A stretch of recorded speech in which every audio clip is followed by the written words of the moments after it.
Tollywood top స్టార్లలో ఒకరైన junior NTR Bollywood లో అరంగేట్రం చేసిన చిత్రం వార్ 2. హృతిక్ రోషన్, టైగర్ షరఫ్ కలయికలో బ్లాక్ బస్టర్ అయిన వార్ కు ఇది సీక్వెల్. ఈసారి హృతిక్ తో తారక్ అయితే జతకట్టాడు. అగ్ర నిర్మాణ సంస్థ యష్ రాజ్ ఫిలిమ్స్ నిర్మించిన ఈ చిత్రాన్ని అయాన్ ముఖర్జీ డైరెక్ట్ చేశారు. ఈ రోజే భారీ అంచనాల మధ్య ప్రేక్షకుల ముందుకైతే వార్ 2 వచ్చింది. ఆ అంచనాలను ఏ మేరకు అందుకుందో వార్ 2 అనేది చూద్దాం పదండి. స్టోరీ వైజ్ గా చూసుకుంటే రాలో టాప్ ఏజెంట్ అయిన కబీర్ అంటే హృతిక్ రోషన్ ఇండియాకు వ్యతిరేకంగా పనిచేసే ప్రమాదకర ఖలీల్ నెట్వర్క్ ను నాశనం చేయడం కోసం రా చీఫ్ లూత్రా ఆదేశాల మేరకు దేశద్రోహిగా ముద్ర వేయించుకొని ఆ నెట్వర్క్ లో భాగం అవుతాడు. కబీర్ చేసిన కొన్ని మిషన్లు చూసి ఇంప్రెస్ అయ్యి అతన్ని తన నెట్వర్క్ లోకి తీసుకుంటుంది ఖలీల్ గ్యాంగ్. అయితే ఈ క్రమంలో తన గురువు అయిన లూత్రానే కబీర్ చంపాల్సి వస్తుంది. ఇక దీంతో లూత్రా కూతురు కావ్య అంటే కియారా అద్వానీ కబీర్ మీద పగబడుతుంది. ఇంతలో రాలోకి కొత్తగా వచ్చిన విక్రమ్ అంటే జూనియర్ ఎన్టీఆర్ తో కలిసి కావ్య కబీర్ ని టార్గెట్ చేస్తుంది. కానీ కబీర్ వీళ్ళకు చెక్కడు. కొన్ని పరిణామాల తర్వాత విక్రమ్ మీద నమ్మకంతో తాను చేస్తున్న మిషన్ వెనుక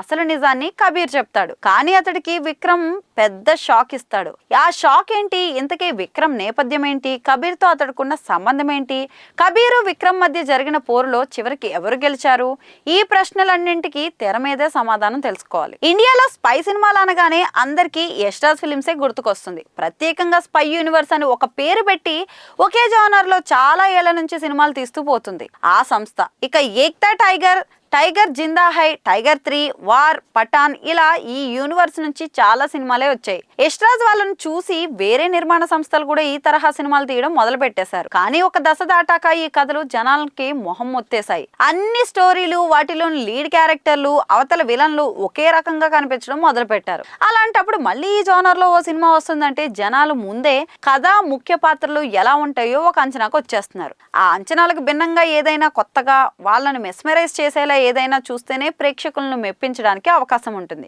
కానీ వార్ 2 టీం ఆ ప్రయత్నంలో విజయవంతం కాలేకపోయింది. టాలీవుడ్ నుంచి జూనియర్ ఎన్టీఆర్ లాంటి పెద్ద స్టార్ ను తీసుకొచ్చి స్పై యూనివర్స్ లో భాగం చేయడం బానే ఉంది. కానీ తన పొటెన్షియాలిటీకి తగ్గ పాత్రను క్రియేట్ చేయడంలో Ayan Mukerji and co fail అయింది. ఇక వార్ 2 లో వావ్ అనిపించిన కబీర్ పాత్రను అయినా కానీ సరిగ్గా వాడుకున్నారా అంటే అదీ లేదు. విజయవంతమైన సినిమాకు సీక్వెల్, ఇద్దరు తిరిగిలేని హీరోలు, కావలసినంత బడ్జెట్, ప్రేక్షకుల్లో అమితాశక్తి ఇవన్నీ సానుకూల అంశాలు ఉన్నా కానీ అయాన్ ముఖర్జీ ఉపయోగించుకోలేకపోయాడు. వార్ 2 రూపంలో ఒక సాధారణమైన స్పై మూవీని అందించాడు. కేవలం భారీతనం, కళ్ళు చెదిరే యాక్షన్ ఘట్టాలు ఉన్నంత మాత్రాన యాక్షన్ సినిమాలు విజయవంతం అయిపోవు. అవి ఆకర్షణ అవుతాయి తప్ప సినిమాను ముందుకు నడిపించలేవు.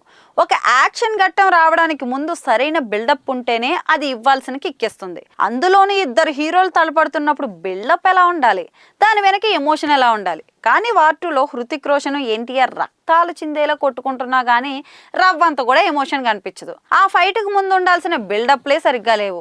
అసలు ఇద్దరు హీరోలు బద్ధశత్రులు కావడానికి, ఒకరినొకరు అంతలా ఢీకొట్టుకోవడానికి బలమైన కారణం కనిపించదు. ఎన్టీఆర్ పాత్రకు నెగిటివ్ షేడ్స్ ఆపాదించడం బాగున్నా కానీ అంత మాస్ ఇమేజ్ ఉన్న హీరోను విలన్ ని చేయలేక, అదే సమయంలో పూర్తి స్థాయి హీరోగాను చూపించలేక ఈ మీమాసంలో దాన్ని ఎటూ కాకుండా తయారు చేసినట్టు అనిపించేస్తుంది. ఇక హీరోలు ఇద్దరు కుర్రాళ్ళుగా ఉండగా వాళ్ళ మధ్య నడిపించిన ఫ్లాష్ బ్యాక్ సినిమాకు పెద్ద మైనస్. తన మిత్రుడి మీద అలాగే దేశం మీద విక్రమ్ పాత్ర పగ పెంచుకోవడానికి కారణాలను బలంగా చూపించలేకపోయారు. ఇక హృతిక్ చేసిన కబీర్ పాత్ర అయితే దిశానిర్దేశం లేకుండా సాగిపోతుంది. తన మీద దేశద్రోహి ముద్ర వేయించుకుని విలన్ల నెట్వర్క్ లోకి వెళ్ళిన కబీర్ అక్కడ ఏం సాధించాడు అంటే ఏమీ కనిపించదు. అతను ఏమీ చేయకుండానే తన ఐడెంటిటీ బయటపడిపోతుంది. ఇక ఆ పాత్ర పరమార్థం ఏంటో రచయితలకి, దర్శకులకే తెలియాలి. మరి ఒకవైపు బాలీవుడ్ సూపర్ స్టార్, ఇంకోవైపు టాలీవుడ్ సూపర్ స్టార్, ఇలాంటి హీరోలు ఉన్న సినిమాలో విలన్లు ఎంత బలంగా ఉండాలి. కానీ ఖలీల్ నెట్వర్క్ అంటూ వివిధ దేశాలకు చెందిన మాఫియా డాన్లను మొదట్లో పెద్ద బిల్డప్ తో చూపిస్తారు. కానీ వాళ్ళ హాట్ లైన్ లోకి వచ్చి స్క్రీన్ల మీద చేసే హడావిడి తప్ప ఏం ఉండదు. ఇక ఇండియాకు వ్యతిరేకంగా వాళ్ళు చేసే కుట్రలన్నీ కూడా చాలా ఆర్టిఫిషియల్ గా, నమ్మలేని విధంగా అనిపిస్తాయి. విలన్లు బలంగా అనిపించి వాళ్ళు ఏదో చేయబోతుంటే ఒక టెన్షన్ పుట్టాలి ప్రేక్షకుల్లో. అప్పుడు హీరోలు రంగంలోకి దిగి సాహసాలు చేస్తే మజా వస్తుంది. కానీ విలన్ల సెటప్పే చాలా కృత్రిమంగా అంటే ఆర్టిఫిషియల్ గా అనిపించడం వల్ల ఏం జరిగినా ప్రేక్షకుల్లో పెద్దగా చలనమే ఉండదు. ఇక వార్ 2లో ప్రేక్షకులను ఎంగేజ్ చేసేవి యాక్షన్ ఘట్టాలు మాత్రమే. హీరోల ఇంట్రడక్షన్ సీక్వెన్స్లు రెండు ఆకట్టుకుంటాయి. వాళ్ళిద్దరి తొలి ఫేస్ ఆఫ్ సీన్ కూడా చాలా బాగుంటుంది. ఇక కొంచెం అతిశయంగా అనిపించినప్పటికీ అది ఎంగేజ్ చేస్తుంది. ఇక ఎన్టీఆర్ పాత్రకు సంబంధించిన ట్విస్ట్తో ఇంటర్వెల్ ఓకే అనిపిస్తుంది.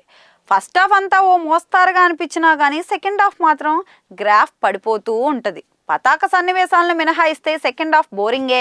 ఇక ప్రేక్షకులను ఆశ్చర్యపరిచే థ్రిల్లింగ్ మూమెంట్స్ లేకపోవడం సినిమాకు చాలా మైనస్. యాక్షన్ ఘట్టాల్లో భారీతనం బాగున్నా అవి కొంచెం నమ్మశక్యంగా ఉండేలా చూసుకోవాల్సింది. మరి విఎఫ్ఎక్స్ సరిగ్గా కుదరలేదు.